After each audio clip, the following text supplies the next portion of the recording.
Šiandien tokią pasirinkom temą. Mes su Danieliu, tai yra aš esu Rita Bazaitinė, Vilniaus evangelinės bažnyčios šlovinimo tarnystės vadovė. Danielius yra Panevėžio evangelinės bažnyčios muzikinio tarnavimo vadovas. Ir daugiau turbūt kažkokių dalykų darai. Tai mes šiandien pabandysim kartu su jumis pakalbėti apie giesmes bažnyčioje. Ir gali atrodyti, kas čia per klausimas, taigi viskas čia gerai.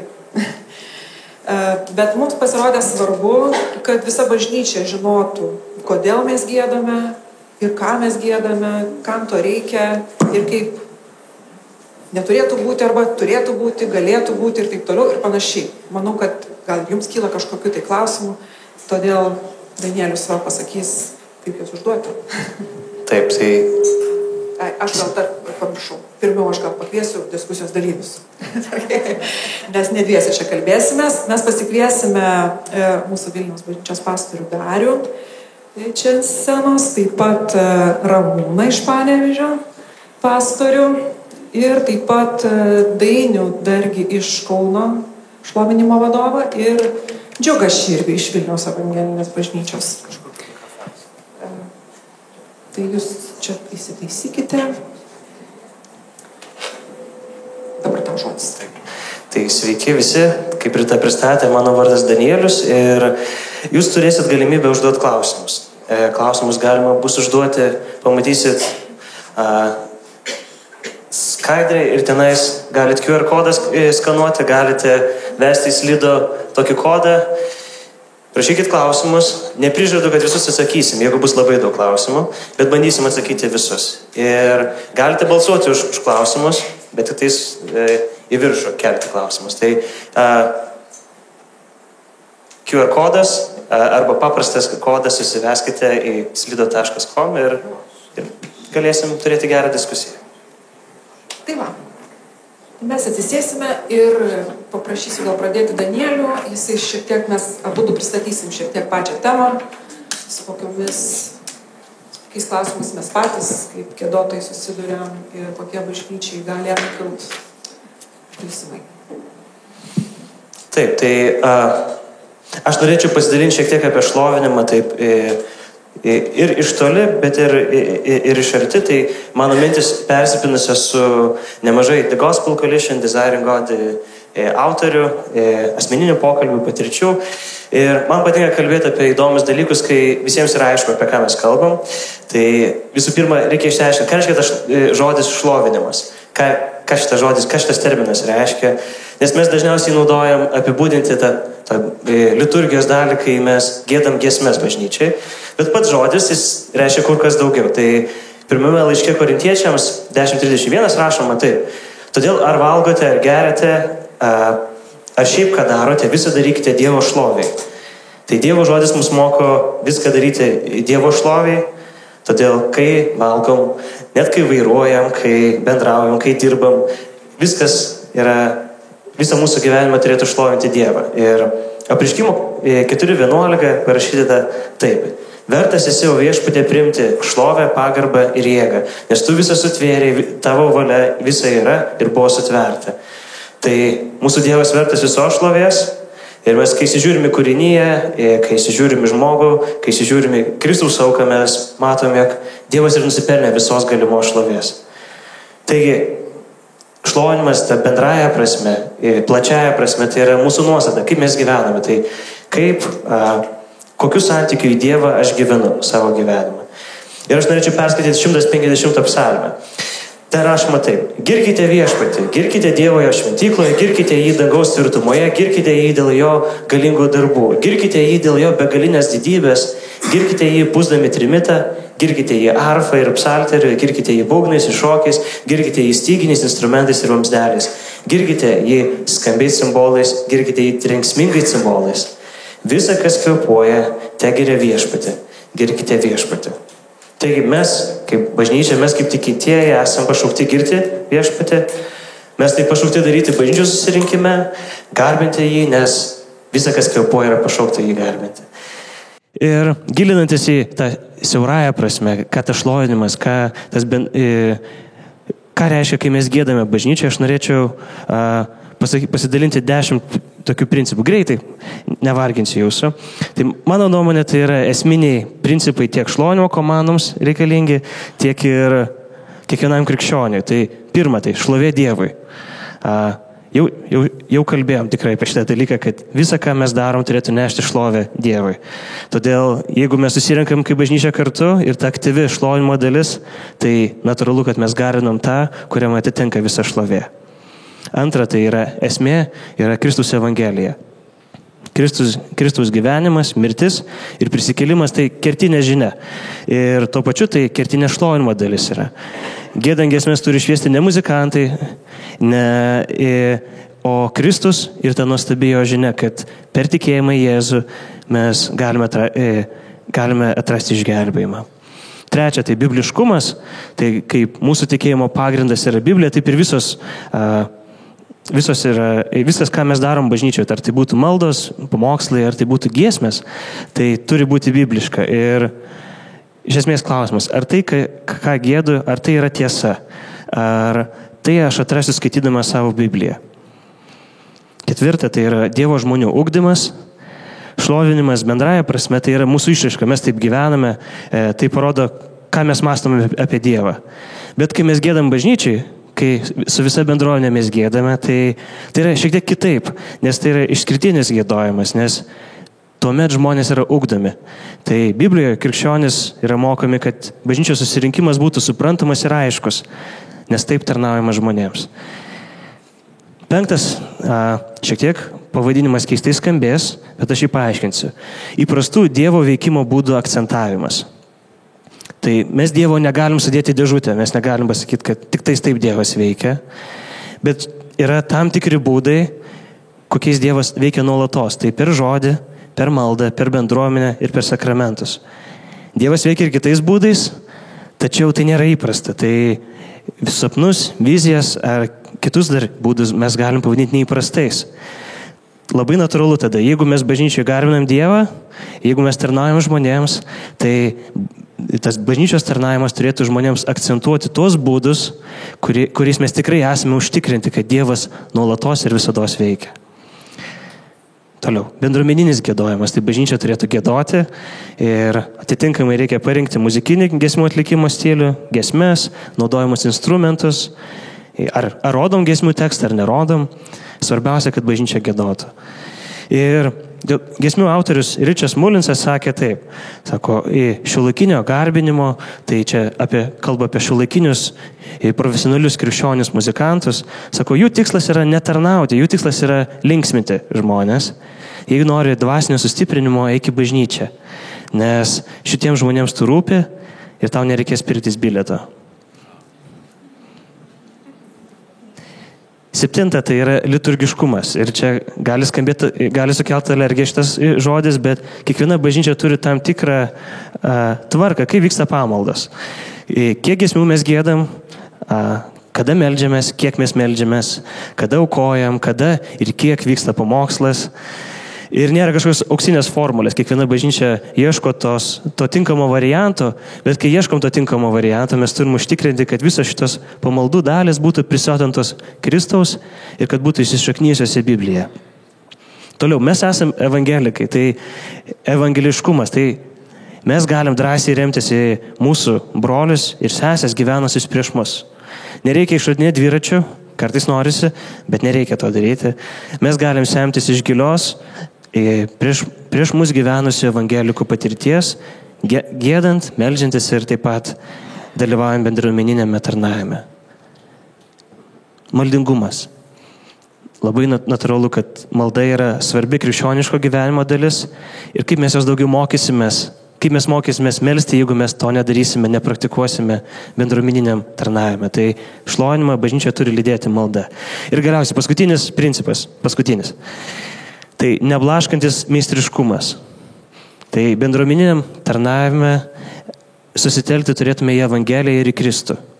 Tai neblaškantis meistriškumas. Tai meistriškumas. Jeigu gitaros stygos nesuderintos, jeigu vokalistas niekaip laiku neįstoja giedoti, tai blaškys mano dėmesį. Blaškys mano ir kitų žmonių dėmesį. Bet lygiai taip pat yra neblaškantis meistriškumas. Tai neblaškantis. Jeigu gitaristas solo yra toks geras, jisai taip gražiai groja, išneša visus į kitą galaktiką, griūna ant kojų. Ant nugaros. Ant kojų griūna, tai ant kelių. Arba, pavyzdžiui, vokalistų tokie virtuoziški balso šuoliai, taip suvirpina net neprigirdinčius. Tai blaškys dėmesį. Ir giedant, ir šiaip visose pamaldų sritise kartelė turi būti iškelta kaip įmanoma aukščiau, bet koks nukreipimas į vieną arba į kitą pusę gali nuvestis nuo šlovinimo tikslo. Tai aš suprantu, kad daug pasakiau, aš apibendrinsiu vienu žodžiu. Kristocentriškumas. Kristus centre ir tai yra šlovinimo esmė. Kristus mano gyvenimo centre, asmeniškai, tai kaip aš jį galiu pagarbinti savo darbuose, kaip aš jį galiu pagarbinti savo automobilyje arba kito automobilyje, kaip galiu pagarbinti darbuose. Lygiai taip pat Kristus yra centre, kai susirenka ir bažnyčia. Tai pagrindinis principas, kad visą šlovintų jį, nes jis vienas yra vertas viso šlovės. Taip. Turbūt pritarėm Danieliui, kad mes labai siekiame ir norime, kad mūsų garbinimas būtų kristocentriškas, tai yra statyti Kristų į savo bendruomenės vidurį ir visą dėmesį telkti jį. Tai aš irgi gal papildysiu, kad mes, kai galvojam apie teologiją, mes jau kažkaip prisijaukinam šitą žodį, bet dar ne visiems jis labai patinka, bet iš tikrųjų jis reiškia labai paprastą dalyką. Teologija yra tai, kuo aš tikiu. Ir kai mes kalbam apie giesmes, tai ir kalbam, kad mes giedam tai, kuo tikime. Bent jau taip turėtų būti. Ir dažną kartągi patys turbūt patyrėte tokį dalyką, mūsų bent jau bažnyčiai susikloščiusi tokia yra tvarka, liturgija mūsų pamaldose giesmės užima tikrai nemažą dalį, todėl tai negali būti kažkaip nesvarbu. Ir dažnas turbūt išėjęs iš susirinkimo labiau atsimena giesmę negu pamokslą. Prašom.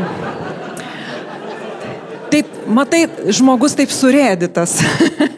Čia jau ne manęs reikia sakyti ačiū, bet Dievui ačiū, kad jis mus taip surėdė, nes jo suteiktas tas muzikalumas mums kažkaip padeda suvokti, mums padeda, praplečia truputėlį vaizdą. Ir tą Dievo tiesą, kurią mes išgirdome pamokslo metu, kurį pamokslavo Ramūnas, mes išsinešame dar tokią papildytą, įtvirtintą ir lengviau net įsimenamą. Todėl mes ir kalbam šiandien apie giesmes. Ir mes tokios kaip pakankamai jaunos bendruomenės Lietuvoje, kaip girdėjom, truputėlį ta mūsų istorija nėra labai gili, mums ne visada gal lengva tą šaknis dar savo kažkaip tai į tą reformacinį pamatas suleisti, taip ką Danielius minėjo, kad taip mes turim tą senąją istoriją, bet mes Lietuvoje, kaip bažnyčios, tai tikrai esam jaunos ir tos, pavyzdžiui, himnų giedojimo tradicijos didelės ir ilgos neturime. Lietuviai neturi tokių himnų, kaip turi Britai ar amerikiečiai ar vokiečiai. Todėl mes daug giedam tų išverstų tokių giesmių į lietuvių kalbą. Bet kodėl svarbu, kodėl mes atkeliam šitą klausimą? Ir kaip mums dabar tas giesmes pasirinkti, kad jos atitiktų tos kriterijus, kuriuos čia dabar išvardino Danielius, ir kas tą giesmę, kurią mes renkamės, kas ją padaro gera, kas yra gera giesmė, kas yra ta kristocentriška giesmė. Vienas autorius, kalbėdamas giesmių autorius apie šiuolaikinės giesmės, jis sako, apie senuosius himnus jis kalba ir sako,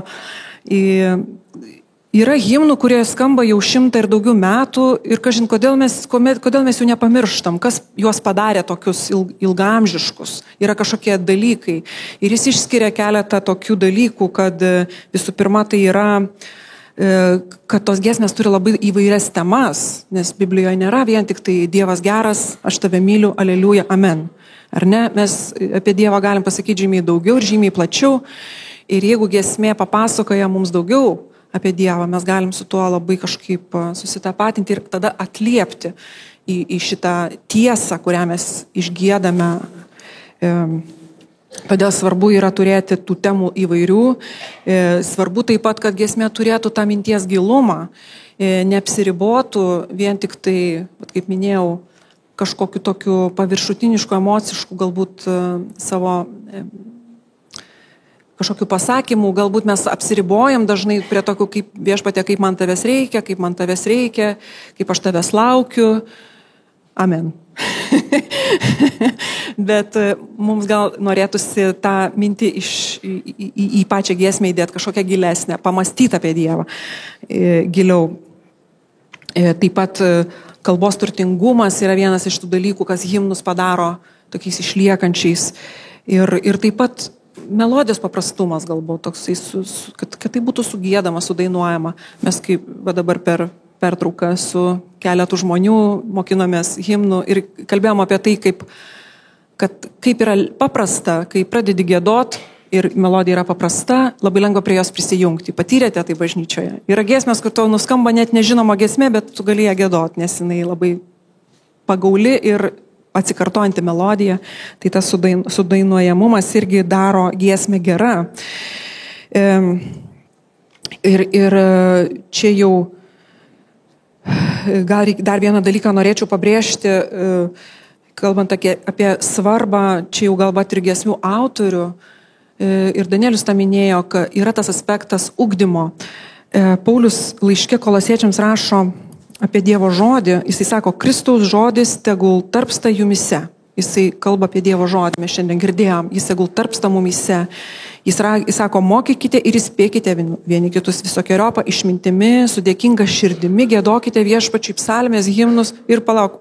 Tu ką tik kalbėjai, Pauliau, kad Kristaus žodis tegul tarpsta jumise. Tai galbūt mes pamokslaukim vienas kitam, mes skaitykim Dievo žodį, mes melskimės, bet jis pratęsė sakydamas, kad mes giedokime Viešpačiui psalmės, himnus ir dvasinės giesmės. Net angliškam vertime yra tas address, vienas į kitą kreipkimės psalmių, himnų ir dvasinių giesmių žodžiais. Tai ugdo bažnyčią, lygiai taip pat kaip tas tarpstantis Kristaus žodis, jis ugdo bažnyčią. Todėl mums svarbu drąsiai giedoti tiek Dievui, tiek vienas kitam, nes mes ugdome, Dievas per savo žodį tokiu būdu irgi ugdo bažnyčią. Tai jeigu mes tai turim omeny, ką reiškia mums, pavyzdžiui, kurie, kaip aš, Danielius Džiugas ir Dainius ir kiti, kurie turime šitą atsakomybę, pavyzdžiui, parinkti, ką giedos bažnyčia, tai realiai mes parenkam tai, kaip Dievas ugdys bažnyčią. Jeigu mes giedosim vien dviejų žodžių giesmes, tai bažnyčios, kažin ar labai ugdys. Nors nesakau, kad tokių giesmių nereikia, jų reikia, mes galėsime apie tai pakalbėti. Bet taip, šita rašto vieta atskleidžia man, kaip svarbu yra tai, ką mes giedame. Nes tai, ką mes giedame, mes po to išsinešam į savo kasdienybę ir mes tikime tuo. Ir mes nešamės tai į tolimesnės savo dienas.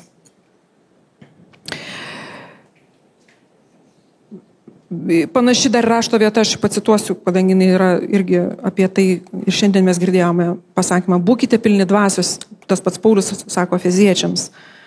Ir jis vėl mini, kalbėdami vieni kitiems psalmėmis, himnais bei dvasinėmis giesmėmis, giedodami ir šlovindami savo širdise Viešpatį. Visada ir už viską dėkodami Dievui Tėvui, mūsų Viešpaties Jėzaus Kristaus vardu, paklusdami vieni kitiems Dievo baimėje. Vėlgi Paulius mini giesmes ir jos yra tikrai svarbios. Tai mes čia dabar truputėlį papasakojom, dėl ko mes čia susirinkom. Bet iš tikrųjų tai norėčiau labai traukti ir kitus mūsų dalyvius ir pavyzdžiui, gal Dariaus aš paklausčiau, kaip tu manai, kaip svarbu yra bažnyčios vadovui dalyvauti tam bažnyčios galbūt giesmių repertuaro formavime, kaip tai atsiranda, ir iš vis kaip išmokyti bažnyčią naują giesmę giedot kokią nors, kaip pastorių, kaip to atrodo. Ačiū už klausimą. Reikia tikėti, kad įjungs.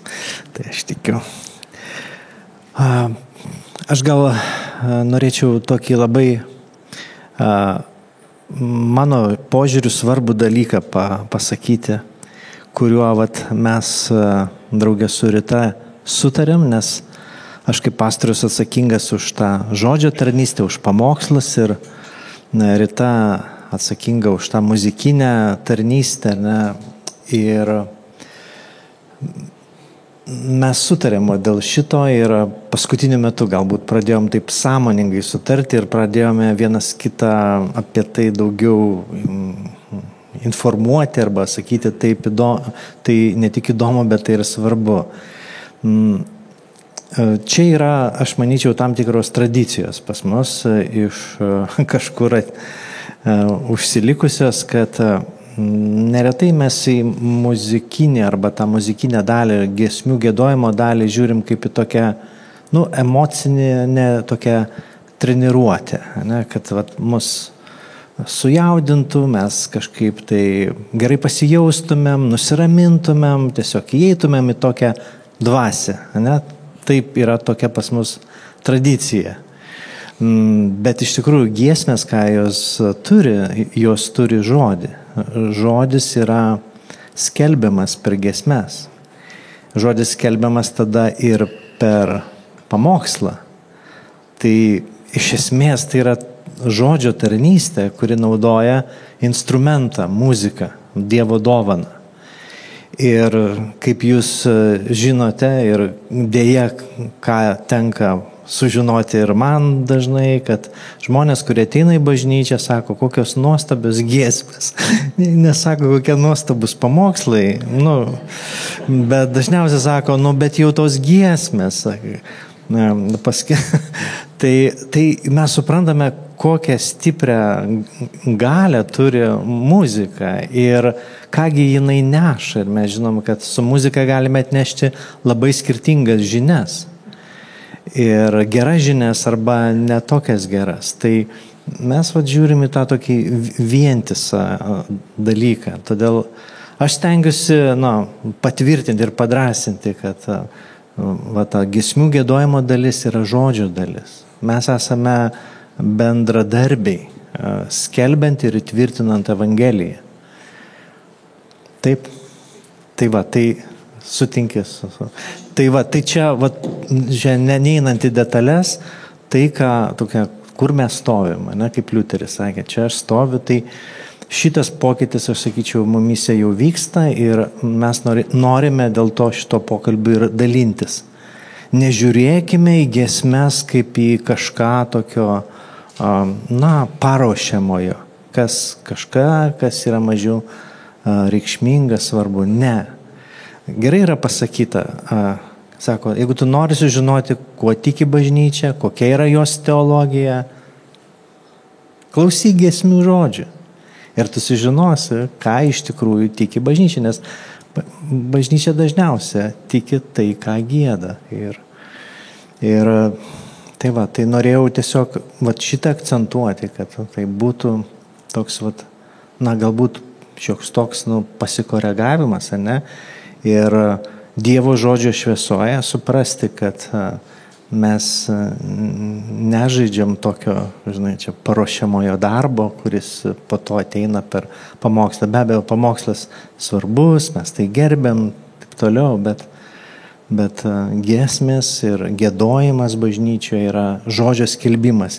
Ir jisai ypač galingas, kaip gieda bažnyčia.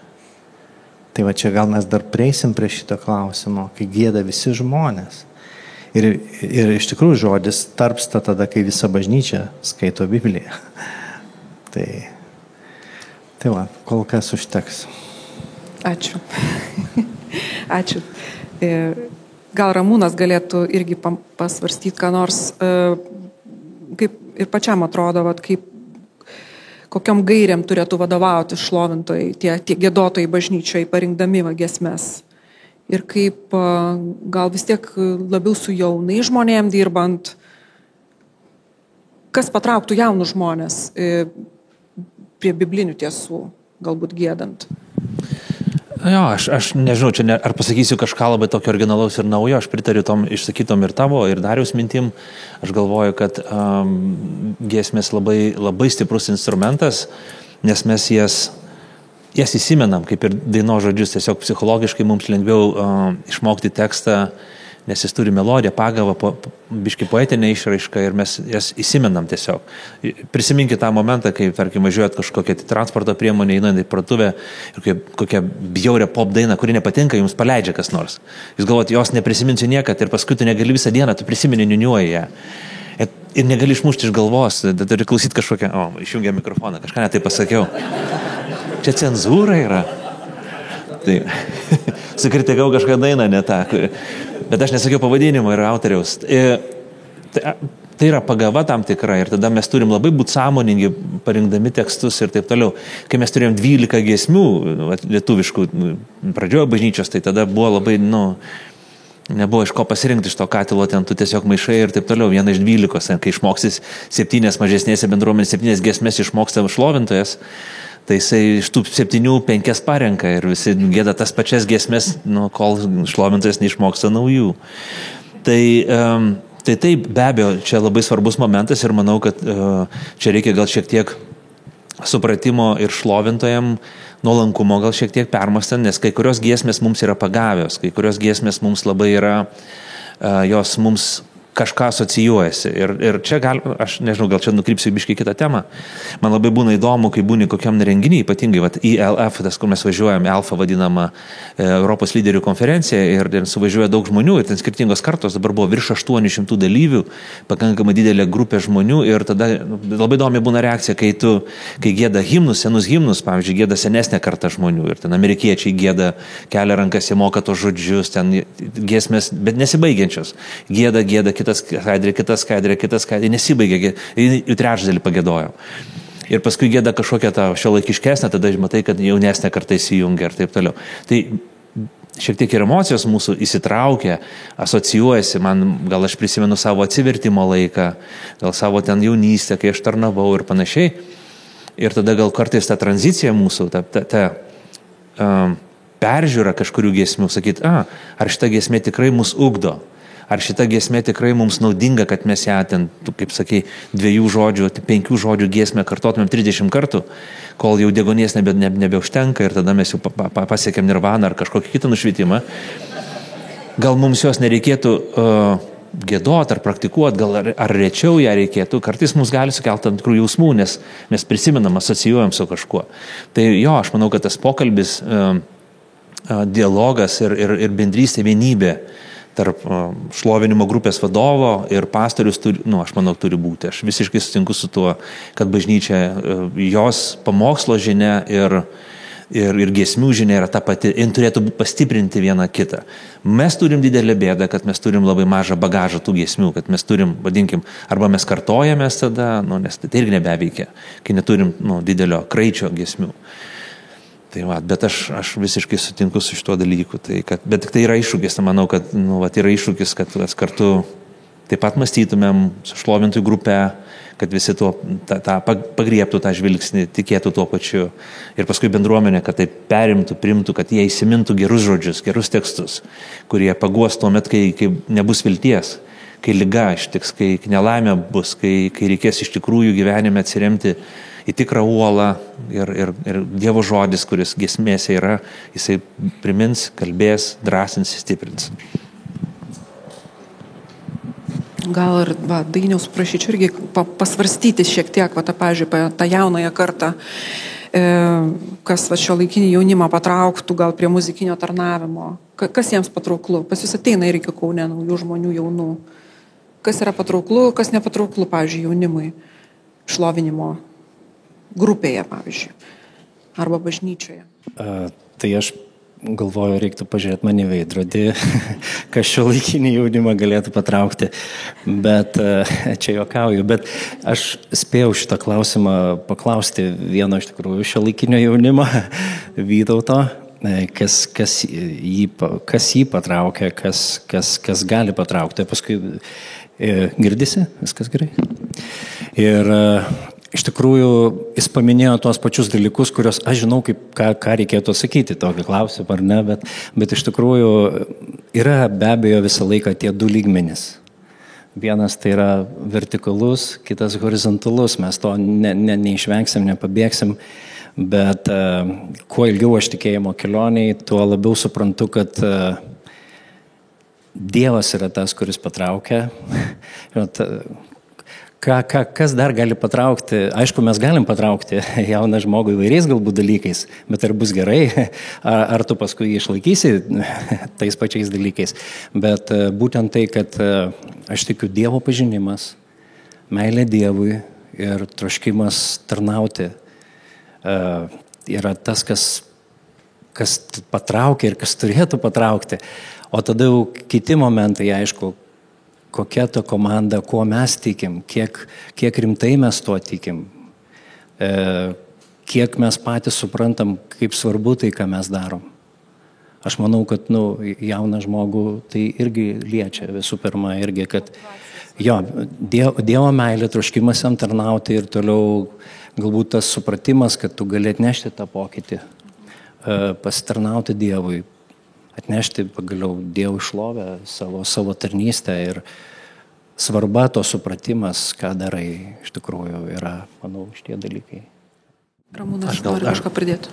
Jo, aš pamiršau tą klausimą apie jaunimą. Tai mes šiandien girdėjom puikią mintį apie tai, kad trejybė yra santykis. Ir aš manau, kad čia vienas iš aspektų jaunų žmonių, kurie ateina į mūsų ratą, bendrauja, yra santykis, kurį mes sukuriam su jais, mes bendraujam su jais, mes perteikiam jiems kažkokią tai žinią, mes kaip asmenybės bendraujam su jais ir įvesdinam juos į tai, ką mes darom. Kitas dalykas, manau, labai svarbus aspektas tai paaiškinti, kalbėti. Kartais mes giesmės žiūrim tokį kaip į vestuvių muzikanto tokį darbą, kai atgiedam, atidainuojam, tas 3 dainas ir psiau, ir mano darbas padarytas, sugrojau gerai, kažko dar norit.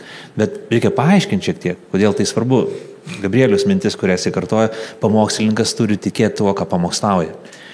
Jeigu aš pamokslauju giesmėj, pamokslauju apie tai, kad aš pasitikiu Kristumi, aš kaip giesmių pamokslautojas turėčiau užlipti su Kristumi prie kryžiaus, aš turiu tai patirti, aš turiu tikėti tuo, aš turiu tikėti tai, bandyti kažkokiu būdu empatiškai tai įsijausti tai ir perduoti.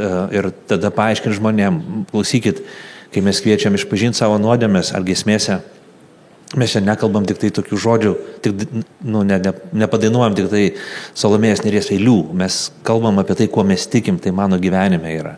Aš tai patyriau, tai mano kūnas ir kraujas, broliai sesės tai daryk. Aš manau, kad to paaiškinimo kartais reikia bendruomeniai pasakyti, kad mes tuo tikim, aš tuo tikiu, tai mano išpažinimas. Turbūt reikėtų nuo scenos drąsiau irgi raginti žmonės, ar ne?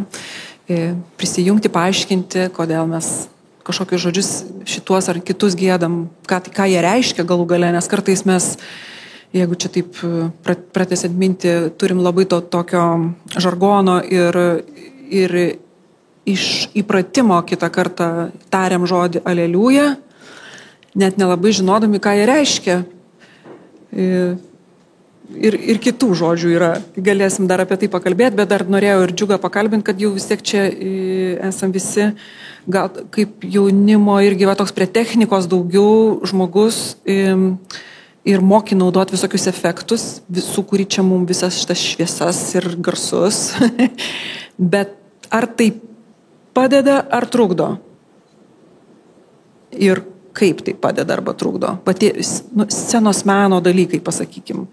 Tai čia Danielius viską pasakė per tos 10 punktų. Bet nuo savęs pridėk. Bet nuo savęs pasakysiu. Man atrodo, kad svarbu tai, kas vyksta scenoje, turi neblaškyti. Ir mūsų profesionalumas arba mūsų gabumai turi padėti žmonėms, kurie yra su mumis čia bendruomeniai, pašlovinti Dievą.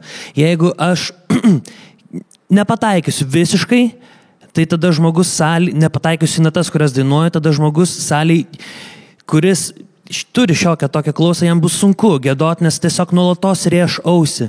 Arba jeigu salėj šviesos spigins nuolatos į akis žmonėms, kurie gieda, tai tu nematysi giesmių žodžių ir man bus sunku dainuoti. Arba jeigu giesmių žodžiai nepersijungs laiku, kartais aš negalėsiu įsijungti kartu su bendruomenė giedoti, nes aš tą giesmę girdžiu antrą kartą. Tai man atrodo viskas, kas čia yra, šviesos, skaidrės, muzikantai, būgnai, tai turi atnešti ir sujungti mus giesmėms ir šlovinimui, o ne blaškyti. Tai kuo geriau atlikta giesmė, tuo dažnai ir norisi kartu įsijungti. Jeigu matom ant scenos chorą, aš noriu dainuoti kartu su to choru. Jeigu mes girdime pakankamai stabilų ritmą, tai tada gali būti, kad mano galva pradės linguoti ir pradėsiu aš irgi giedot kartu su visais. Tai visa tai, ką mes darom scenoje, padeda. Ir man atrodo labai yra svarbu, kai jau viskas veikia čia, kad tas santykis būtų į viešpatį. Visų tų, kurie groja su sintezatoriais, labai gražių garsiukų prisikūrė, arba groja su elektrinė gitara ir aš galvoju, o kaip čia skamba mano reverbas. Niekas nesupranta, kas tas reverbas, bet tu dažnai pradedi galvot apie save, kaip apie tą, kuris čia kažką ypatingo daro, o tas ypatingumas daugiausia, kas turi būti, tai tik tai šlovė viešpačiui, kad mes turim giedoti jam, o tie efektai turi tik tai pagražinti ir neblaškyti, nei aukštyn, nei žemyn. Viskas. Taip. Ačiū. Danielius dar turi kokį nors klausimą mums. Taip. Aš jau pradėjom šitą temą apie krikščioniškus žargonus bažnyčioje. Ir čia aš tokią istoriją papasakosiu. Vienas draugas atėjo pas mus į bažnyčią ir mes giedojom giesmę, grupeliai, ir po to jis po kelių dienų manęs klausė, mes važiuojam, sako, Danieliu, o ką reiškia čia tie žodžiai, ką mes čia giedojom? O giedojom žodžius Aba tėve. Ir jis manęs klausė, sako, vienintelis dalykas, ką aš suprantu, Aba, tai yra Eurovizijos grupė, kuri kažkada buvo. Man asmeniškai tokios sąsajos niekad nebuvo, bet toks yra dalykas, kad mes giedam tos žodžius, naudojam ir tada kur ta riba, kokius žodžius mes naudojam, kokių nenaudojam. Čia aš kaip pavyzdį dar tokį pateiksiu, čia neseniai buvo išpopuliarėjo toksai video, kai Brendonas Leikas, nežinau, gal kas žino, toks krikščionis muzikantas, jis gražių ir giesmių ir krikščioniškų dainų kūrė. Jisai pasakė taip, sako, kad jeigu jis tarnauja bažnyčioje, veda šlovinimą, jisai vengia tokių giesmių, kur būtų giedama šventas, šventas, šventas viešpats visagalis. Kodėl? Jo logika yra tokia, kad jisai nenori nuteikti blogai žmonių. Jis nenori naudoti žargonų. Bet tada čia klausimas kyla, bet čia biblinis žodis, čia Biblijoje taip parašyta apibūdinimas Dievo yra, kad jis yra šventas. Tai vat klausimas, kur ta riba yra? Aba tėve, šventas, kaip čia tą žargoną ar ne žargoną bažnyčioje ir šlovinime naudoti. Tai aš nežinau, gal čia pastorių norėčiau paklausti, gal pastorių Darių, gal jūs? Šiaip tai, kad parašyti gerą giesmę, tikriausia reikia turėti tikrai stiprią Dievo dovaną, nes mes dabar gyvenam laikais, kai jau žinom, kad dirbtinis intelektas viską moka. Taip pat ir giesmes gali parašyti. Ir aš bevartydamas internetus prieš šitą diskusiją netyčia užėjau į vieną tokį saitą, kur labai daug įvairiausio žanro dirbtinio intelekto dainų, giesmių sukurta. Ir žodžiai, ir muzika, ir tu supranti, kad vajei, kaip čia dabar išsiskirti kažkaip, tai ar ne? Bet kodėl mes turime vis tiek tą pavyzdį, kai būdavo tos rašomos giesmės, kurios, kaip Rita minėjo, kad iki šios dienos yra giedamos. Todėl, kad, juose yra geri tekstai ir jie gražus ne tik tai poetinė kalba, bet jie gražus taip pat ir, savo melodiją, bet ir savo žinia yra. Tai aš galvoju, kad tam, kad parašyti gerą giesmę, iš tikrųjų reikia neblogai žinoti teologiją. Daugumas kažkaip galvoja, kad aš galiu sėsti ir parašyti. Taip, tu gali parašyti, bet kuo jinai bus geresnė už dirbtinio intelekto parašytą giesmę. Tai nėra taip paprasta. Ir aš galvoju, kad, sakant į tą klausimą dėl tų žargoninių žodžių, jie tada tampa žargoniniai, kai jie yra pradedami naudoti net neįsigilinus. Na, aš nežinau, kokia ten giesmė. Taip, normalu, kad aš klausydamas bažnyčios tam tikros kalbos, tai nebūtinai tai yra žargonas, aš galbūt nežinau tų gražių, gerų žodžių ir man tiesiog reikia sužinoti ir paklausti, bet yra žodžiai, tam tikros frazės, kurios ir tiesiog jos kartojasi ir jos neatspindi jokio gilaus matymo, jokio gilaus svarstymo apie labai svarbes krikščioniško tikėjimo tiesas. Tai aš galvoju, mes turim nebijoti savo tą pasakyti. Giesmė neša teologinę žinią. Kokią žinią? Ką apie Dievą mes sužinome iš tos giesmės? Ką apie Dievą mes pasakome? Ir be abejo, aš sakyčiau, kad labai svarbu, ir literatūrinė pusė, ne tik tai teologinė pusė, nes tu gali išversti anglišką giesmę ir sakyti, šekit, ir žmonės nesupranta, kodėl čia tokios frazės yra keistos, anglicizmai tokie prasprūsta. Todėl mūsų Rita ir Elena, jos dirba prie tų tekstų vertimo. Ir aš matau, kaip jos sėdi ir ten tas žodis, užtat tada tau gėdi ir tau tas tekstas turtingas, žodžiai nesikartoja. Žinot, kaip mes mokykloje rašydavom rašinėlius, sako, čia kartojasi pas tave ta mintis, ta žodis, parink kitą žodį. Tai jeigu lietuvių kalbos mokytojai netikdavo, tai bažnyčiai irgi neturėtų tikti, bet kaip sudėlioti žodžiai, bet kokia silpna ta literatūrinė pusė. Tai aš galvoju, žargonų mes galim išvengti, kas buvo minėta, jeigu mes darom tai sąmoningai, žinom, ką darom, mes kreipiam dėmesį į žinią, kokia jinai yra, mes kreipiam dėmesį į literatūrinę pusę. Ir tai tada supranti, kad yra nemažai reikia įdėti tą giesmę, nemažiau nei į pamokslą. Aš tai dar norėčiau tokią mintį pasakyti. Mes tie, kurie tarnavom kaip muzikiniame tarnavime, kartais pasvarstom tokį dalyką. Ir tai susijęs irgi su žargonizmu ir aplamai su evangelizacija. Tai yra evangelijos skelbimu bažnyčioje. Mes turėtumėm pagalvoti, ar žmogus atėjęs, kuris nieko nežino, kaip apie šventą Dievą ir apie Abą, atėjęs į bažnyčią ir palankęs, pavyzdžiui, susirinkimus kokį pusmetį, ką jis sužinojo apie Dievą iš giesmių. Jeigu jis klausytų vien tik tai giesmių, ką jisai būtų sužinojęs apie tai? Ar jis išgirstų apie išgelbėjimą ir kaip tu paskelbsi apie Dievą, šventą Dievą, neįvardindamas, kad jis šventas.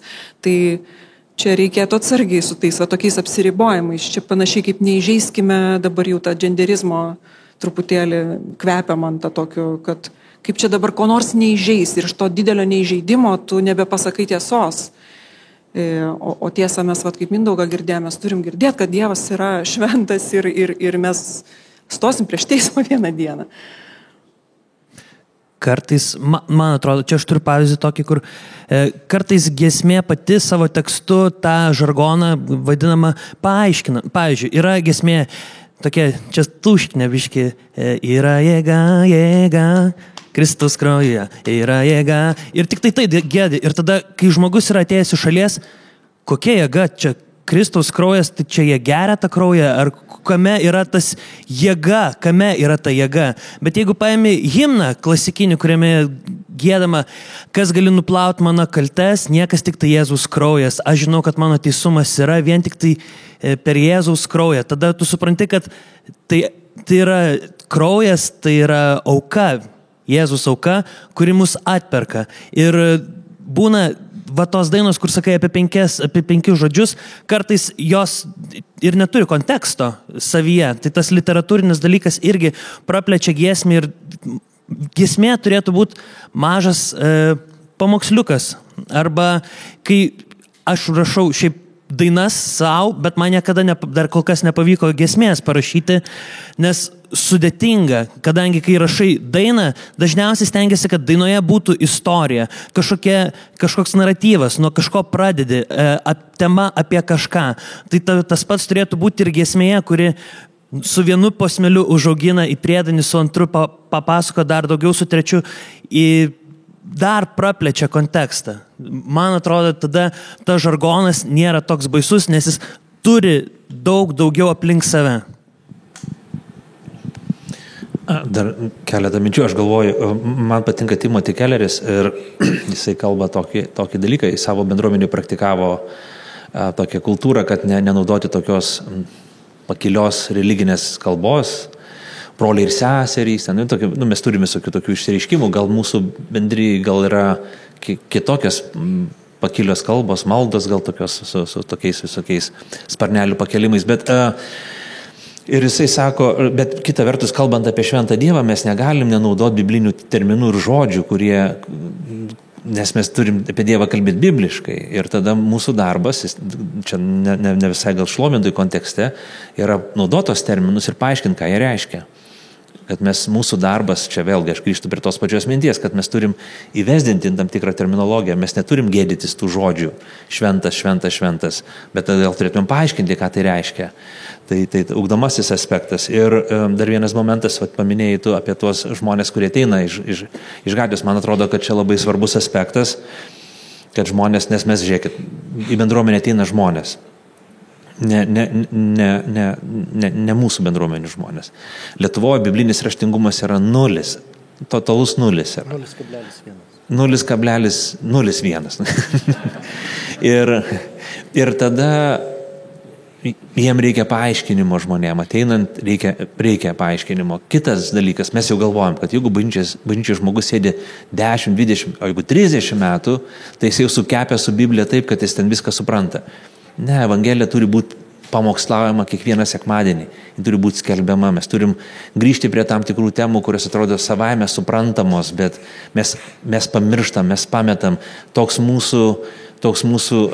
mūsų psichologinė natūra. Mes santykiuose sakom, tu man brangus esi, žmonai sakom, aš tave myliu. Ir taip toliau, dėl to, kad mums reikia patvirtinimo, mums nusimuša fokusas ir bažnyčiai reikia tokio paaiškinimo nuolatinio. Čia gali būti šiek tiek iššūkis, nes giedotojas gali būti geras muzikantas. Mes dažnai muzikantas varykdama ant scenos ir būkšlovintojas. Bet muzikantui tada yra iššūkis ir neturim pareikalavimo, kad jis taptų ir Dievo žodžio žinovas, pažintų teologiją, pažintų Dievą, pažintų jį protų, širdim, visų kuo, kas yra. Ir tada tas šlovintas, jis geras muzikantas, bet jam reikia paaiškinti giesmės, galvo, ko tu nori, aš akordų sugroju, per daug. Čia iššūkis, kurio mes turim, negalim pareikalauti gal iš karto, bet rodyti perspektyvą, kad, auk pažinimu, pažink, ką reiškia. Ir mes turėjom tokią nutikimą pas mus į penktadienio tokius pasibuvimus, ateidavo vaikai iš dienos centro. Ir jie gėdodavo giesmės ir aš klausau giesmę, žiūriu visą, gėda apie jį, koks jisai nuostabus, kaip jiems su juo faina, kaip gerai. Bet to visoje giesmė, jin ir faina giesmė, bet nieks nepaaiškinama, kas tas jis. Tai žiūriu, merginos taip gėda apie jį ir jam taip faina apie jį gėdot. Ir galvoju, man reikia paaiškinti, žiūri tos, kurie šlovinimo, jie nepaaiškina apie jį. Ir galvoju, reikia man paaiškinti, kas tas jis, nes jos tikrai taip entuziastingai gėdoja. Tai paskui bus kaip ta istorija, kurią Darius minėjo apie ją.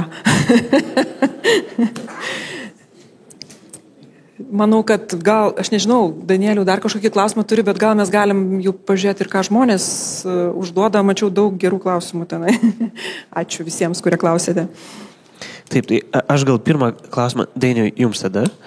Ir klausimas toksai yra, ar giesmė yra labiau Dievo šlovinimas ar žmogaus išgyvenimo išreiškimas? Kaip išlaikyti teologinį ir emocinį balansą? galiu pakartoti dar klausimą. Ar giesmė yra labiau Dievo šlovinimas, ar giesmė yra labiau žmogaus išgyvenimo išreiškimas? Tai ką mes labiau darome? Ar mes labiau garbinam Dievą, ar mes tiesiog išreiškiam, per ką mes einam? Ir kaip naviguoti šitoje vietoje? Tai manau, kad pamatas tam yra būtent Dievo pažinimas, prasme, teologinis. Tai yra objektyvi realybė. Toks, koks Dievas yra. Tiek, kiek aš tai suprantu, tiek, kiek tai mane jaudina, tai yra subjektyvi mano. Tai nėra, kad tai prieštrauja vienas kitam, bet akivaizdu, kad antrasis yra žymiai mažesnis už pirmąjį. Ir antrasis išplaukia iš pirmojo. Todėl, labai, manau, kad labai svarbus tas momentas. Man labai tokia viena Fergusono mintis patinka, paskaitysiu aš gal trumpai apie pamatą, šlovinimo pamatą. Tai jisai sako, reiškia, širdies garbinimo pagrindas yra ne emocinis, o teologinis. Čia Fergusono mintis. Pagrindas. Be abejo, kada mes tą tiesą matom, tai mus liečia, bet tai yra jau, atsakas, tai yra ir tas turi vietos. Be abejo, tas turi vietos mūsų šlovinime. Bet būtent kas mus gydančiai veikia, aplamai tarnavime, supratimas, kad ne tu esi svarbiausias. Nes mes ateinam iš skirtingų dalykų, Aš mačiau daugybę kartų, kai šlovinimo tie, kurie turi vesti, jie jaučiasi neadekvačiai, todėl, kad jie pirmą pastato į tą vietą, kaip aš turiu čia būti. Suprantat, tu ateini, gal tavo savaitė buvo žiauriausia, kokia gali būti, gal tu su mažais vaikais skubėjai susirinkimą ir tu ten su žmona susiginčinai, tu atėjai, tu praktiškai, ar tu iš vis turi teisės čia stovėti, ar tu gali liestis čia prie tos gitaros ir užpradėti brolau giesmę, ar tu gali? Taip, tu gali, nes ne tu čia esi pats svarbiausias. Tasme yra Kristus, jo atliktas darbas, tai yra mūsų pamatas. Ir tai iš tikrųjų gydančiai veikia, tai laisvė. Tai yra nuostabus, dar viena tokia Davido Paulo Tripo mintis apie bendruomeninį šlovinimą, labai gražiai jinai sako, bendruomeninis šlovinimas tai nuolatinis maloningas priminimas, kad tai ne apie jūs. Jūs gimėte gyvenimui, kuris yra kito šventė. Jaučiat? Labai tas toks momentas. Todėl galvoju, kad abudu tie dalykai turi būti, bet mes stovime ant objektyvios realybės, toks, koks Dievas yra, ką jis atliko. Aš čia galvoju, buvo išsakyta ta mintis labai svarbi, kad kai mes giedam, bendruomeninis giedojimas yra tarnavimas kitiems, mes ugdom ir statydam bažnyčią. Tai man atrodo, kad šlovintojas, tas, kuris veda šlovinimą, kaip ir pastorius, kuris pamokslauja bažnyčią, jis turi ateiti pas Dievą, išsiliet ir sakyti, aš dužlus tarnas ir aš čia nieko nepadarysiu. Bet Viešpatie, aš dabar galvoju apie tave ir apie brolius ir sesės, kuriems aš tarnausiu. Aš turiu pasakoti apie tavo nuostabius darbus, tai, ką tu padarėjai. Aš silpnas, tu dėl manęs atėjai mane išgelbėti, mano išganimo dieną, aš pirmą kartą išpažinau tave, dabar išpažįstu, aš pražuvusi vis mane gelbė Kristų. Ir tada aš tarnauju jam, žiūriu į jį. Emocijos, jo, mes kontroliuoti turime emocijas savo. Kitoj vietoje mes vėl, kai mes tarnaujam, kai atliekam, mes įdedam visą savo emocijas ir jo, bet būna dienos vienos, būna dienos kitos. Tikslas svarbiausias, mano momentas. Patikti Viešpačiui ir patikti žmonėm. Patarnauti jam, patikti, tarnauti žmonėm. Aš gal tik tai pridėčiau, kad atsakant šitą klausimą, galim prisiminti psalmes. Ir psalmėse yra labai daug emocijų. Ir jos yra legitimios, galim pasakyti. Mes neturėtumėm jų kažkaip uždaryti ir sakyti, o čia kažkaip tai nebibliška dabar emocijas rodyti. Psalmininkai išlieja viską, ką turi ir pyksta ir džiaugiasi, bet šalia viso to kviečia ir patys save ragina eiti pas Dievą ir visą bažnyčią, visą bendruomenę, visą tautą skelbia jai Dievo šlovę ir ragina visą tautą garbinti. Žodžiu, yra labai daug dalykų. Taip, psalmės mums yra labai geras pavyzdys. Ir emocijų tikrai nereikia bijoti, bet jos nėra pagrindas. Yra tas asmeninis santykis į Dievą ir yra tas bendruomeninis irgi toksai. Tai asmeninėme mes aišku liejam savo širdį, bet kaip atsaką, kai mes išvystame Dievo grožį ir šlovę ir jo darbą padarytą dėl mūsų, jis yra mūsų susirinkimo vidury, jis yra tas, kuris apsigyvena mūsų šlovinime, jis yra tas, į kurį mes žiūrim. Jis pats sakė, kad jis atėjo ne tam, kad mes jam tarnautume, bet jis mums tarnauja visų pirma. Jis pirmas mus pamilo. Kai mes tai matome, tai be abejo atsiveria mūsų širdis ir mes galim kalbėti meilės žodžius, galim kalbėti daug gražių žodžių labai emocingai. Tai visiškai suprantama. Aš norėčiau kitą klausimą Džiugui užduoti. Tai klausimas apie madas šlovinimo tarnystėje. Kiek tas madas, tai kabutėse parašyta, tai kiek tos mados daro įtaką šių dienų bažnyčioje, pačia pavyzdys Hillsongai ir panašiai, ir kas šiuo metu yra ant bangos? Čia turbūt svarbiausias klausimas. Nežinau. Gal tada nuo madų. Kokią įtaką daro bažnyčiai krikščioniškos mados, nežinau, populiarios grupės, ar daro kažkokią įtaką?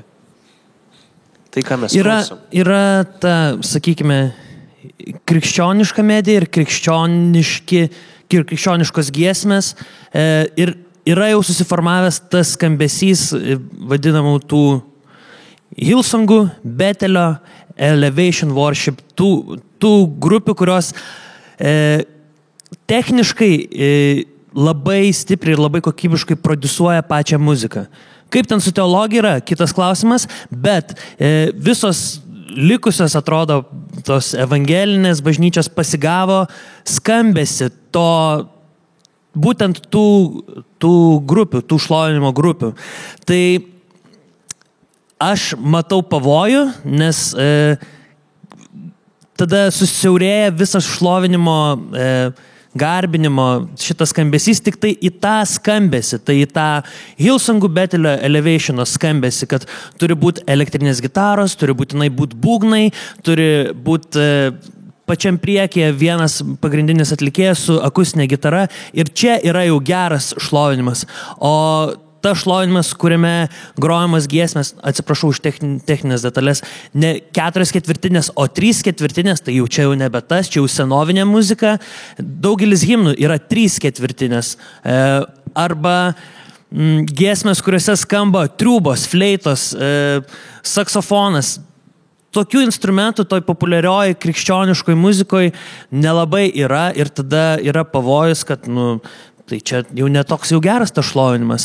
Man atrodo, reikia pagarbinti viešpatį su tuo viskuo, ką mes turime ir nebūtina taikyti į vieną skambesį. Tai va čia tų madų pavojus yra. Ir atsiranda bendruomenių, kurios kuria šlovinimo giesmes arba atlieka šlovinimo giesmes būtent kitaip. Traukiasi nuo to skambesio, kurį mes girdim pagrindę, pavyzdžiui, atsiprašau, XFM yra vieno skambesio giesmės ir dainos. Ir jeigu tu įsijungi, kad ir kitą radiją, vis skamba kitaip. Tai baisu yra užsiciklinti tik ties vienu skambesiu ir kad tai yra šlovinimas. Reikia, man atrodo, mums kaip krikščionims plėsti matymą ir kad muzika gali skambėti įvairiai ir įvairi muzika gali pašlovinti viešpatį. Amen, amen, amen. Amen, amen, amen. Amen, amen. Aleliuja. Čia tokį vieną, jeigu galima, vieną tokį istoriją. Prieš metus mes buvom išvažiavę į konferenciją su Danielium ir Jungtinėse valstijose ir ten diskutavom su šlovintojais iš tokios charizmatinės bažnyčios, irgi ten iš Elevationo jie prisimokė ir pastebėjau tokį dalyką, kad jie visi, ten kai būna kai žiūri tos filmus, jie ten tam tikrų būdų, jie ten visi ir dainuoja tas dainas. Ir aš žiūriu ir man žiūriu tą pačią bažnyčią, jie irgi taip pat visi taip linguoja. Aš klausiu šlovinimo lyderio, aš dirbau su negaliais vaikais ir autizmo spektro sindromą turintys, labai išreikštą autizmo spektro sindromą turintys asmenys, paprastai jie linguoja ir tokiu būdu nuramina savo psichiką. Ir tiesiog aš sakau, kodėl jūs linguojat, kaip, ar jūs turit sutrikimo požymių, ar taip nuraminat save. Ir jie net nejaučia to, mes juokiamės labai skambiai, juokiamės automobilį, kai kalbėjom tuo metu, bet iš tikrųjų, va, taip įdomu, kaip mes matom tam tikrą dalyką, dvasingumo tam tikrą kažkokią išraišką ir galvom, kad čia cool yra, čia fainai. Ir aš pastebėjau, aš toks, protestantas greičiausiai esu, tikėtina. Ir kai aš pastebiu, bažnyčiai visi irgi taip linguoja visi į vieną pusę. Aš pajaučiu, kad linguoja į vieną pusę, aš sustoju ir priešingai. Galvoju, mes to kaip, kodėl aš turiu linguoju? Arba aš sustoju visai nelinguoju. Nes galvoju, negerai, kai mes turim, vis tiek mes esam autentiški, saviti, turim permastyti ir reflektuoti tą patirtį, kur yra. Ar tai gerai, ar tai tikrai aš nemastau. Čia dėl lingavimo tai čia galim pasiginčyti, nes yra, kai bendrumo jausmas, žiūrėkit, šokius, kai šoka žmonės, tai vis dėlto suderina žingsnius. Tai čia toksai yra, mes esam truputėlį diskutavę apie tai, tas toksai, kai tu esi savyje labiau, tu pradedi judėti, linguoti savyje ir čia yra labai natūralus toksai fiziologinis dalykas.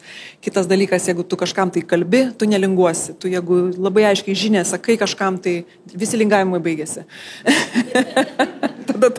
Tai čia detalės, bet sutinku, kad viską, ką mes darom, turim daryti sąmoningai. Suprasdami, kodėl mes tai darom.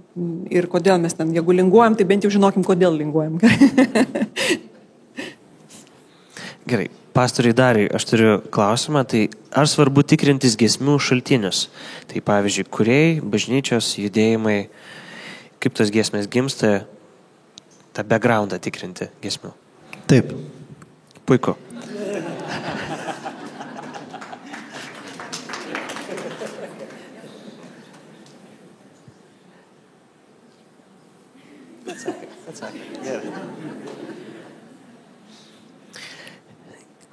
Taip. Dabar labai geras atsakymas buvo. O tai galim pildyti ar ne? Dabar čia jau tokį pastorius pasakė. Taip. Tai reikia tikrinti. Bet istorija rodo, kad ne visada mes atseksim. Mes dabar kalbam apie, gerai, 10-20 metų senumo giesmes galim gimusias ten prieš kelis metus patikrinti galbūt tą šaltinį ir rinktis. Mes galim visada rinktis. Jeigu giesmė pati yra gerai parašyta, tikrai gerai parašyta, geras, tikrai biblinis tekstas, bet ją sukūrė žmogus, kuris atstovauja galbūt bendruomenę, kurioje yra skelbiama nelabai teisinga teologija. Nemanau, kad mes turėtumėm nusigręžti, bet čia mūsų toks asmeninis gal sprendimas, bendruomenės sprendimas.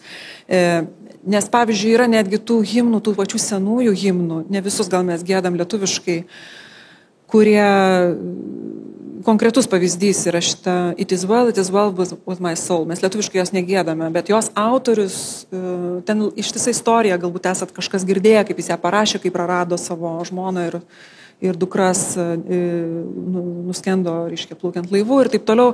Ir jis parašė šitą giesmę, atrasdamas vėlgi paguodą ir ramybę Dieve.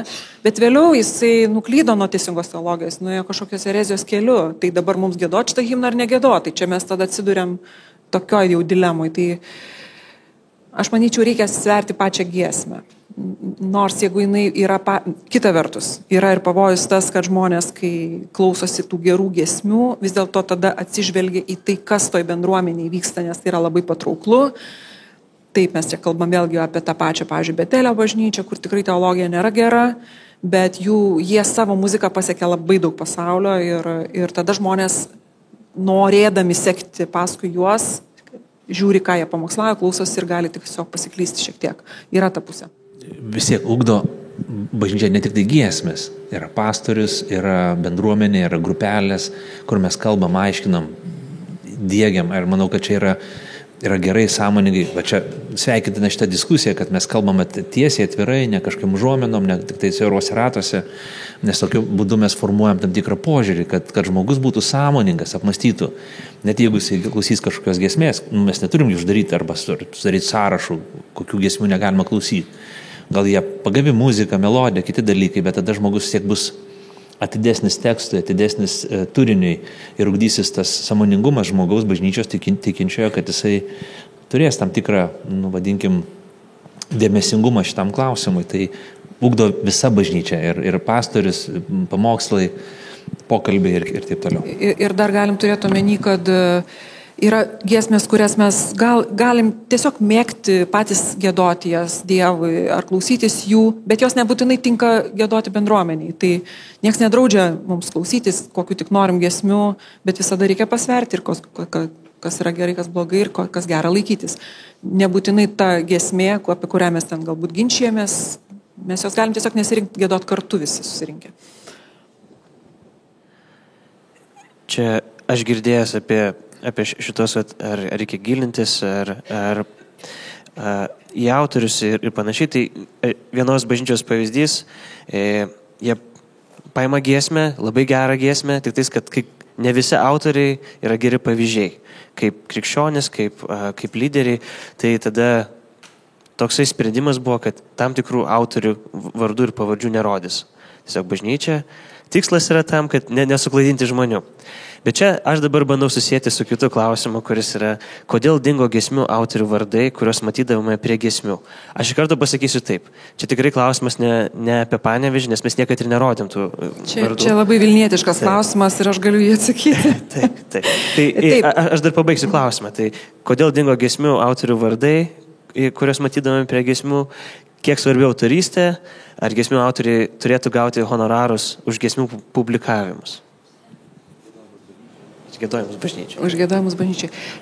Pirma dalis, visiškai techninė yra, mes Vilniuje buvom įpratę vienu metu, rašydavom ne tik giesmių tekstą, bet ir autorius, bet pasikeitė šiek tiek aplinkybės, pradėjus transliuoti, kai mes pandemijos metu pradėjom transliuoti, pasikeitė šiek tiek formatas ir mums tiesiog dabar 2 eilutės tik yra giesmių tekstų ir ten nebetelpa tiesiog tie autoriai. Dabar dėl autorysčių, čia toks, aš nežinau, čia šiuolaikinis labai klausimas yra, nes, pavyzdžiui, jeigu mes imtumėm viduramžius, pavyzdžiui, kai buvo labai daug religinės muzikos ir bažnytinės muzikos kuriama, mes net nežinom, kas jų autoriai, nes jie niekada nepasirašinėdavo. Todėl, kad nesvarbu tai buvo. Svarbu buvo tiesiog turinys, o ne kas autorius. Dabar mes kažkaip įpratę, jau šiuolaikinis gyvenimas mus įpratino kažkaip kreipti dėmesį, atsižvelgti autorių. Ir aš manau, kad tai svarbu paminėti autorius.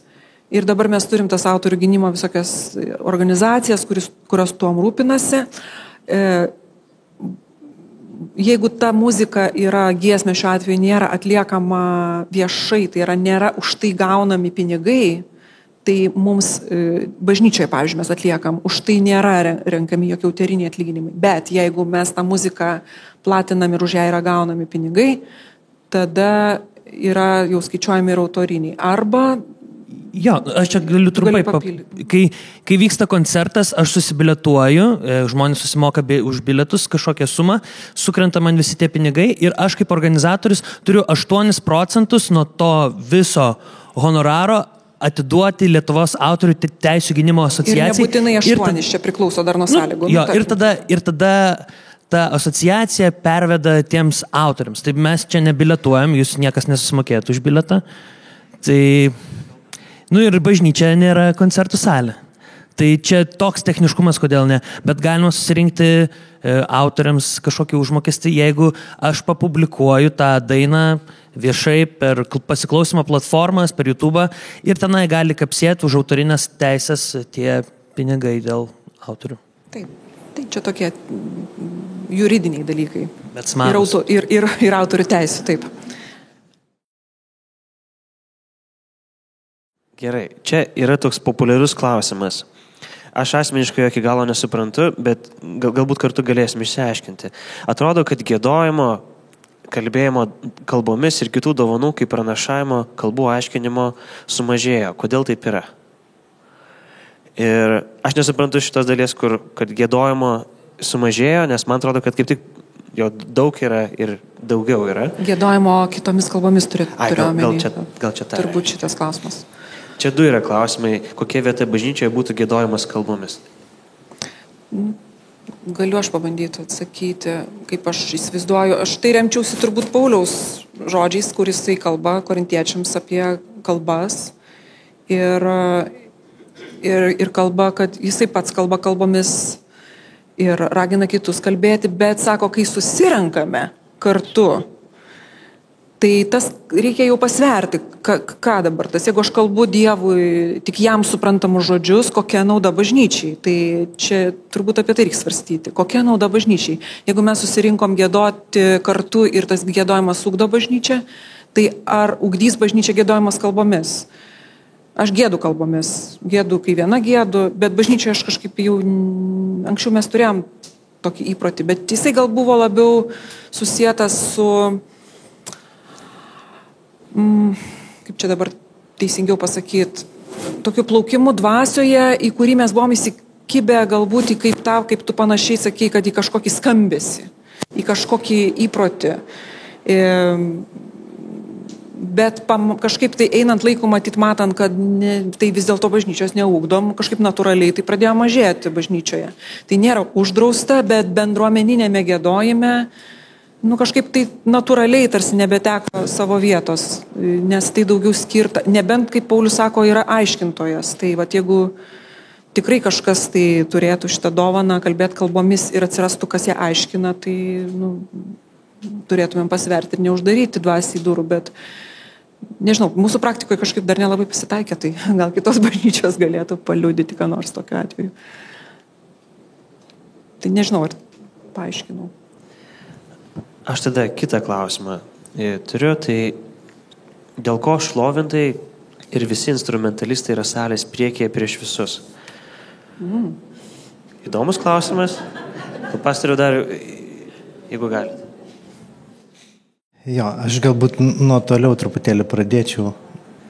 Čia mes prieš šventę kalbėjome šitą temą ir Rita papasaka, aš truputėlį pasivoksiu šitą istoriją, kad vienas jaunas žmogus, jisai paskambino ar priėjo, nežinau, ir jisai sako, mano sesuo ketina ateiti į kažkurį tai bendruomenės susirinkimą, į pamaldas. Ir žinot, kaip būna, kai mes pasikviečiam kažką į svečius, mes norim, kad būtų geriausia, kas kada nors buvo, ne? Kad, kai buvo tada, kada didžiausias buvo tas sujaudinimas, ne, pavyzdžiui, giedant, ar ne? Ir jisai pageidavo, kad bažnyčia giedot. Kad bažnyčia giedot. Nežinokite, nėra gražesnio garso visoje visatoje, kaip bažnyčia gieda. Jaunikiui jos nuotakos balsas yra pats gražiausias. Amen. Ir čia, taip toli pradėjau, bet iš tikrųjų klausimas buvo anksčiau dar, kas jaunimo, ne, ką jaunimas nori. Tai visiškai jaunas žmogus. Nes mes pradėjom kažkiek tai praktikuoti tą, kad bendruomenė giedoti, tai jisai išgyveno tą dvasinę jėgą giedojimą. Ir iš tikrųjų jūs tiesą sakot, kad nebūtina, kad muzikantai stovėtų ant scenos. Čia, sakykime, jie stovi todėl, kad, gal dėl techninių dalykų. Bet šiaip tai galėtų, sako, didelėme susirinkime paskelbsiu tavo vardą broliams.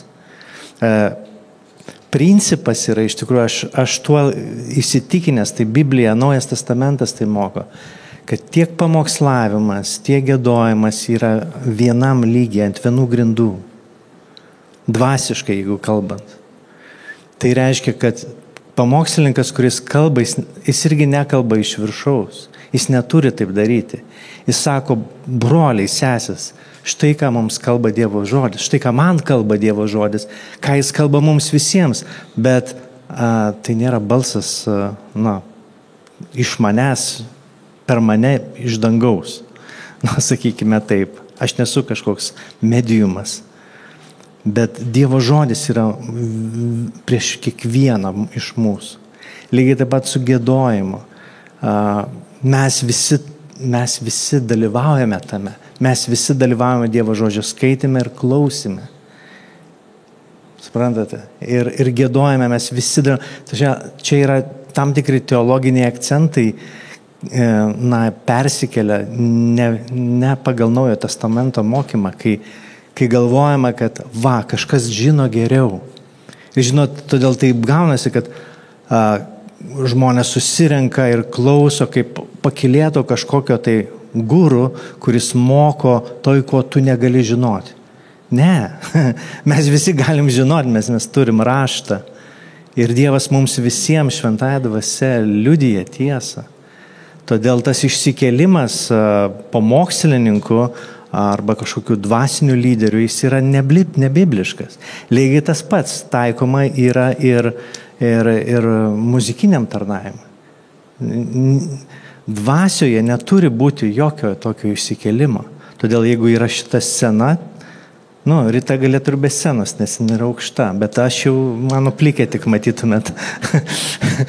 Tai tiesiog techninis dalykas, kad būtų patogiau, bet dvasiškai mes esame visi ant vienų grindų, broliai, sesės, todėl grįžkite į savo bendruomenės ir giedokime visi drauge, nes tas jaunuolis ir daugumas jaunų žmonių laukia, kada bažnyčia giedos. Tada jo sesuo įtikės. Tada jis dar atsiver, nes bažnyčia giedos.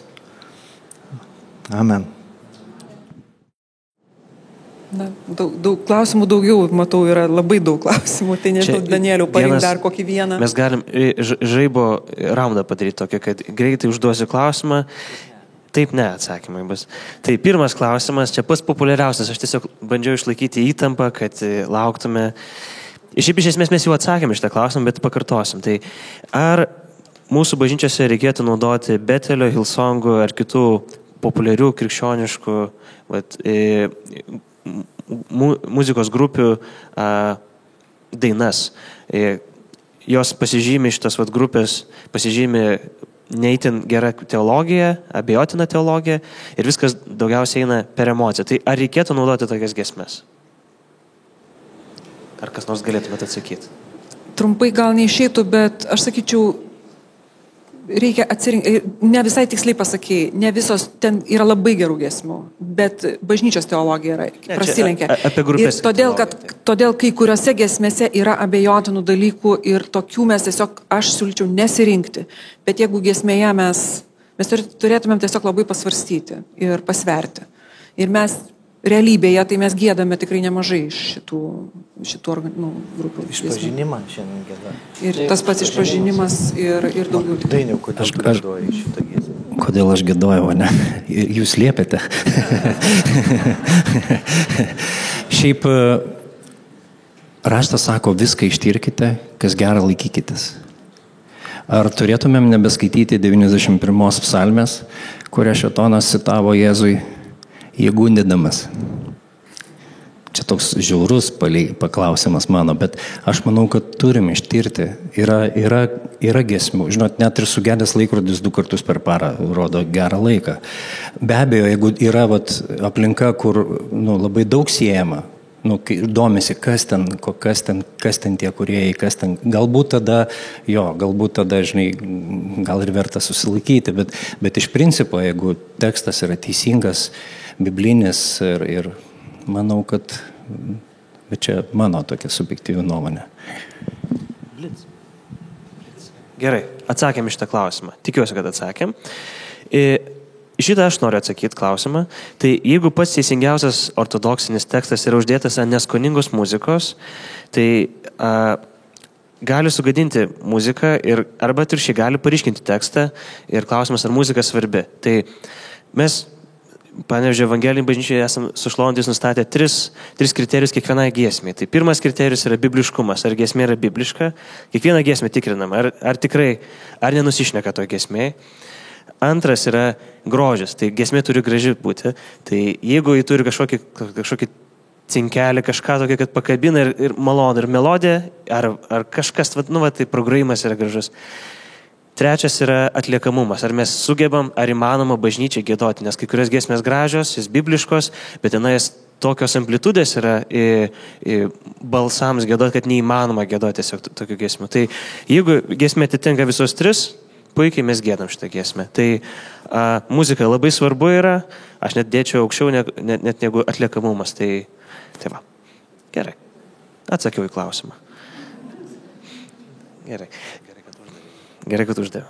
Tai čia toksai klausimas, ar jaunimo paauglių stovyklose reikėtų irgi giedoti himnus, psalmes.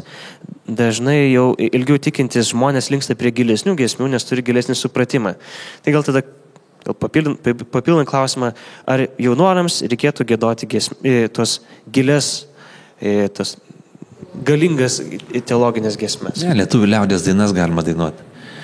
Taip, jaunimo renginiai yra bažnyčios renginiai. Aš manau, kad taip, reikia giedoti tai, ką gieda bažnyčia. Gal reikia atsižvelgti į amžių, raidą, į tam tikrus ypatumus. Vaikam gal nereikia padaryti ilgų, sudėtingų tekstų, daug giesmių, gal galima paprasčiau, taip toliau, gal gali trumpiniai būti. Bet tekstai jie yra tokie. Manau, kad įvairovė turėtų būti. Aš tai sakyčiau, čia per didelis pagirimas yra mūsų jau vyresniai kartai, kad mes jau gilus, mes jau čia žinom. Mes nežinom tų giesmių, realiai. Mes, pavyzdžiui, galbūt dabar sustoja, mintinai nežiūrėdami jokį tekstą sugiedotam Valdovė didis. Bet ir tai, posmelių, antro posmelio tu nežinai. Trečią posmelio joj. Tai mūsų nereikia perverinti. Aš galvočiau, kad mums kaip tik reikia, aš tau sakau, išmok, pavyzdžiui, Kristus išlaikys, išmok vis. Ir mokausi, ir ta galva jau tokia. Sunkiai jau išmokstas, išsimokina tas tekstas. Tai čia mes nesam labai kažkoks ten pavyzdys, o jo labiau ten tokie jau kažkur ten nukeliavę giliai į himnų gelmes. Toli gražu. Paskutinis klausimas. Ar šiandieninės giesmės buvo jūsų sukurtos? Taip ar ne? Ar turit omeny šiandien, kurias giedojame? Taip.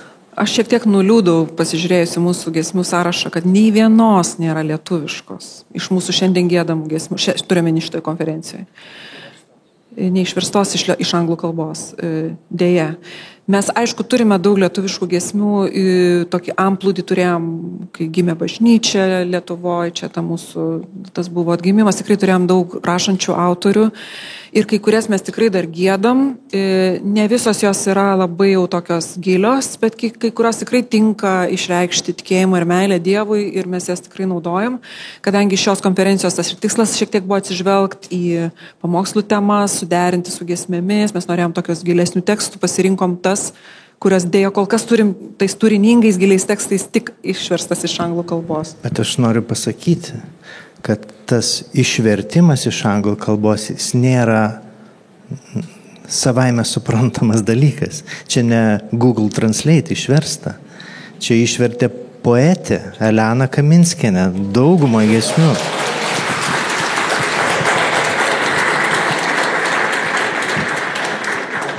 Aš dar paantrinsiu, mes Panevėžy bandėm verstis giesmes, 3 vertėm, 1 nepavyko.